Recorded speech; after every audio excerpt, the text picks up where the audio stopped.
जिसके विषय में हम जानते नहीं, हम सोचते हैं कि कितना प्रिय है, किस प्रकार से प्रिय है ये। मुझे ऐसा लगा इसके अन्य गुण कितने प्रिय हैं, कितना अच्छा प्रिय है वो।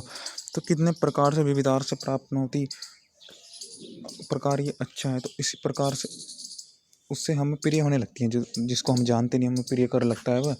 तो इसलिए इसमें कहा गया कि जो दूरस्थ विवाह है तो उसके गुणों को फिर हमें सब गुण उसके अन्य अन्य गुण जो दूरस्थ विवाह होते हैं, विवाह संस्कार, तो लड़का लड़की के जो अलग अलग गुण होते हैं वे सब प्रिय लगने लगते हैं। फिर प्रियात्मक दूरस्थ गुणत, तो फिर मैं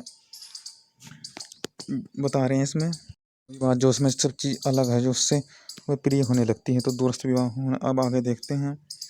तो इस प्रकार का जैसे कि सूर्य तो स्थिर रहता है अपनी जगह से, इधर उधर नहीं जाता। जैसे कि जितना दूर अगर मान पृथ्वी से दूर होता तो कुछ एरिया छुप जाता, पर सारे जगह सूर्य की सब जगह उसकी किरणें उषा प्रातःकाल की किरणें जाती है रामणीय यानों की तरह, सब जगह गमन कर देती है।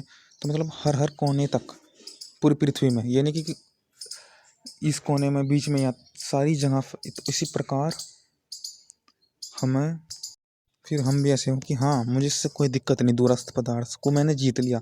दूर से मुझे भय नहीं, दूर से मुझे भयता नहीं है कि मैं इनसे जीत लिया, अब मुझे इससे कोई द्वेष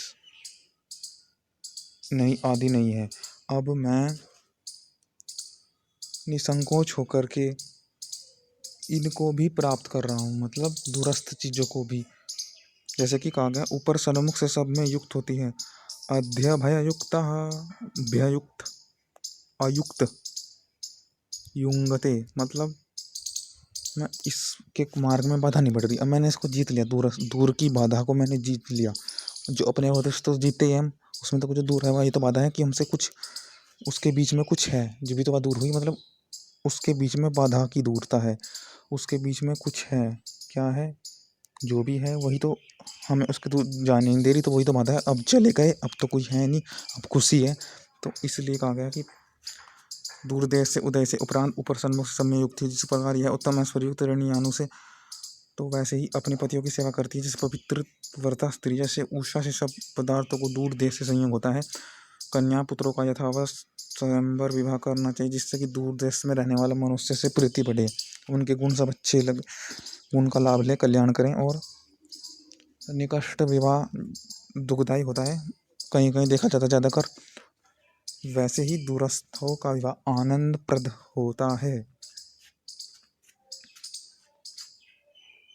ओ भर्ना भग ऐश्वर्याणि यस्य आभिमुख्ये